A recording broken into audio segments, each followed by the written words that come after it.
গাজায় হামলার কারণে তেল আবিবের সঙ্গে সব ধরনের বাণিজ্যিক সম্পর্ক বন্ধের ঘোষণাও দিয়েছিল আঙ্কারা। তবে এবার গাজা ইস্যুতে এরদোয়ানের অবস্থান নিয়ে সম্পূর্ণ বিপরীতধর্মী প্রতিবেদন প্রকাশ করেছে ইরানের গণমাধ্যম পার্স টুডে। গণমাধ্যমটি জানায়, তুরস্ক ইসরায়েলের তেলের অন্যতম যোগানদাতা দেশ।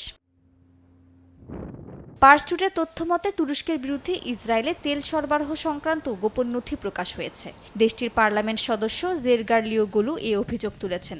সামাজিক যোগাযোগ মাধ্যমে তার অভিযোগের সেই ভিডিওটি ছড়িয়ে পড়ে। ভিডিওটিতে অভিযোগের পক্ষে তিনি স্যাটেলাইট ছবি ও ডাটা প্রকাশ করেন। এই বিশ্লেষণে ইসরায়েলে দেশটির তেল সরবরাহের প্রমাণ পাওয়া গেছে বলে জানায় গণমাধ্যমটি। অভিযোগকারী জেরগারলিওগুলু জানান, গেল ডিসেম্বরে তুরস্কের বেশ কয়েকটি জাহাজ মাঝপথে দিক নির্দেশনার যন্ত্র বন্ধ করে দেয়। এরপর ইতালির দিকে যাওয়ার ভান করে।